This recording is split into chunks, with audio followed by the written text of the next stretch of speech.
Hello friends, my name is Mamta and I welcome you all on my YouTube channel K-Man Vibes. So friends, आज हम पढ़ने जा रहे हैं basic concept of bonds.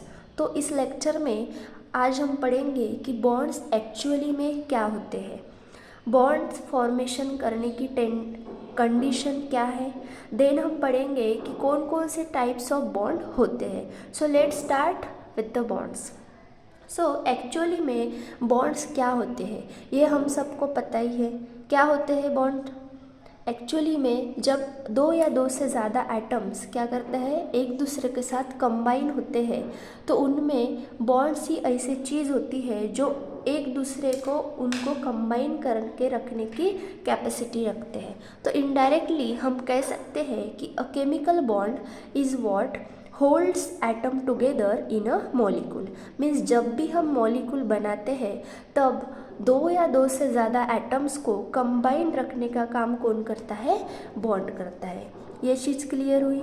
Then at what condition, ऐसी कौन सी condition है जब हमारा बॉन्ड फॉर्मेशन होता है, यानी कि जब हम एटम्स को कंबाइन करते हैं तो ऐसी कौन सी कंडीशन है कि हमारे एटम्स के बीच में क्या फॉर्म होता है? बॉन्ड फॉर्म होता है। ये समझने के लिए हम एक एग्जांपल लेते हैं, लाइक H2 मॉलिक्यूल का यहाँ पे मैंने एग्जांपल लिया। अभी H2 मॉलिक्यूल में क्या होता है, एक हाइड्रोजन एटम है और अनदर ऑल्सो हाइड्रोजन एटम। इस हाइड्रोजन एटम को अगर मैं HA एटम कहूँ और इस हाइड्रोजन एटम को अगर मैं HB एटम कहूँ, देन इस हाइड्रोजन एटम में एक खुद का न्यूक्लियस होगा, उसके सराउंड में क्या होगा, एक इलेक्ट्रॉन क्या करेगा, रोटेट करेगा। देन इसके भी पास अपना एक खुद का न्यूक्लियस होगा और इसके भी सराउंड शेल में एक इलेक्ट्रॉन रोटेट करेगा, यानी कि इसका इलेक्ट्रॉनिक कन्फिग्रेशन है 1s1, इसका भी 1s1, यानी कि दोनों एटम के पास खुद का एक एक इलेक्ट्रॉन्स है। सो अभी क्या होगा फ्रेंड्स कि ये जो न्यूक्लियस है उस पर कौन सा चार्ज रहेगा? Positive charge. इसके भी पास न्यूक्लियस है, उसके भी पास कौन सा चार्ज है? Positive charge. और वो जो शेल में इलेक्ट्रॉन्स घूम रहे हैं उन पे कौन सा चार्ज है? Negative charge. अभी क्या होगा कि एक एटम का यानी कि HA एटम का न्यूक्लियस जो है वो अट्रैक्ट करेगा अनदर एटम के इलेक्ट्रॉन्स को। ठीक है, मैंने क्या बोला, समझा आपको? कि एक एटम का न्यूक्लियस यानी कि पॉजिटिव चार्ज अट्रैक्ट करेगा निगेटिव चार्ज यानी कि अनदर एटम के इलेक्ट्रॉन्स को, और जो फोर्स ऑफ अट्रैक्शन से क्या बनेगा, इनके बीच में क्या बनेगा? बॉन्ड बनेगा। ठीक है, यानी कि क्या बना, हमारा बॉन्ड बना। किससे बना?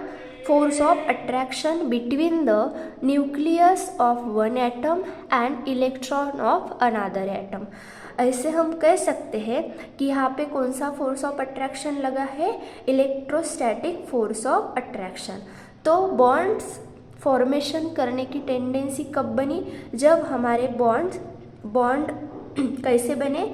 जब positively charge atomic nuclei and negatively charge electron के बीच में कौन सा फोर्स लगा? Electrostatic force of attraction. तो इनडायरेक्टली हम कह सकते हैं कि बॉन्ड एक टाइप का अट्रैक्टिव या इंटरैक्टिव फोर्स ऑफ अट्रैक्शन है सिर्फ। ठीक है, जो एटम्स के बीच में लगता है या मॉलिक्यूल्स के बीच में लगता है और वो दो एटम या दो से ज़्यादा मॉलिक्यूल्स को क्या कर सकता है?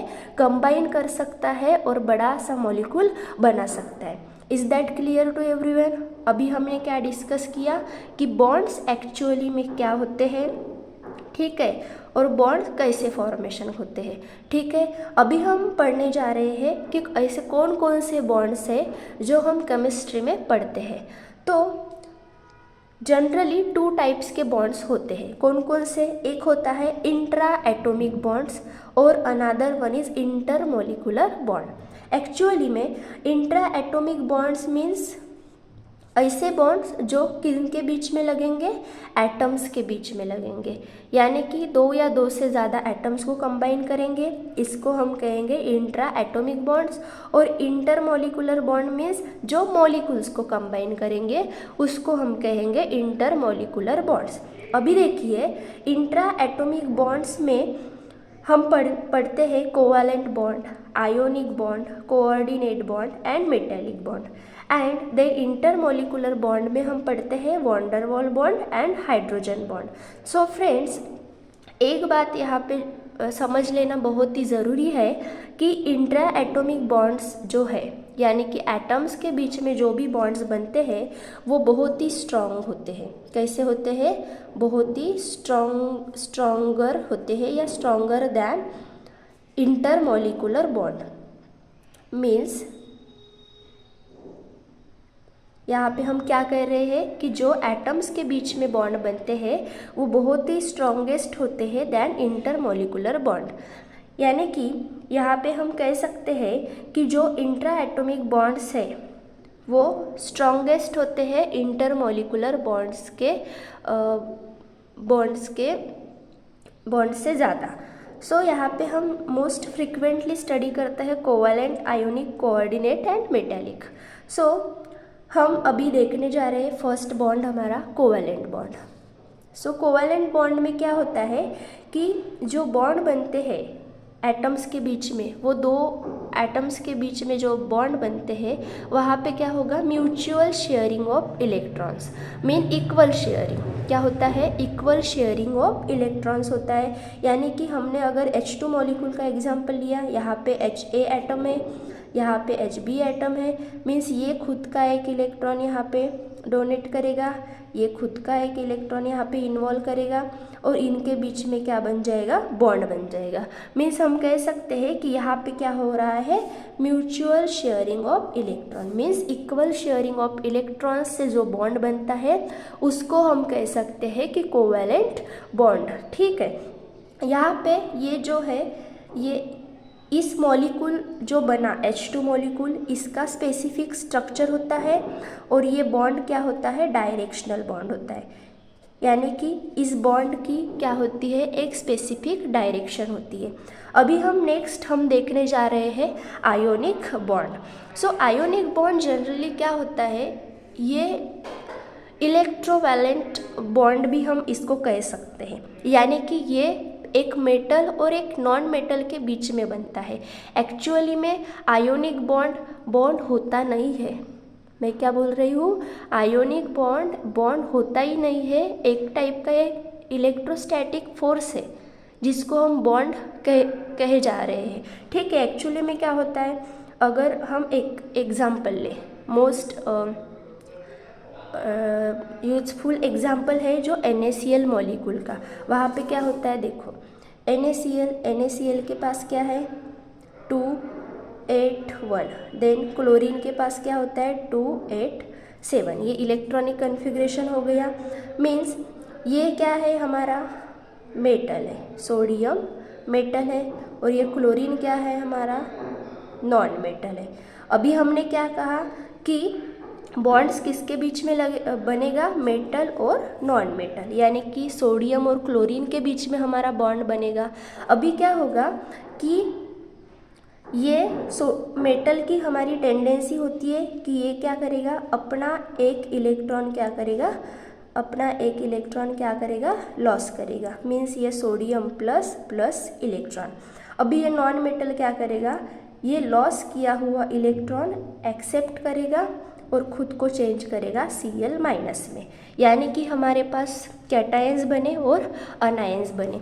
अभी क्या कह सकते हैं कि Na+ और ये Cl- मिल के क्या बनाएगा? एक बॉन्ड बनाएंगे। ठीक है, मीन्स ये क्या होंगे?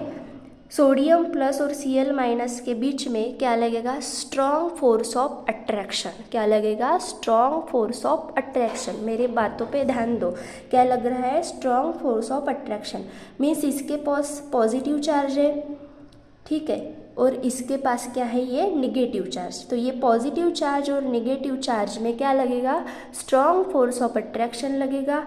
इसलिए ये दोनों क्या हो जाएंगे? आपस में कंबाइन हो जाएंगे या तो फिर एक दूसरे के पास आ जाएंगे। तो इसको हम कह रहे हैं आयोनिक बॉन्ड। क्या कर रहे हैं? Ionic bond. अभी आप इसमें देख सकते हो कि जब Na मेटल Na+ में कन्वर्ट हुआ तो इसका इलेक्ट्रॉनिक कन्फिग्रेशन 2 8 बन गया, मीन्स इसका ऑक्टेट कंप्लीट है अभी।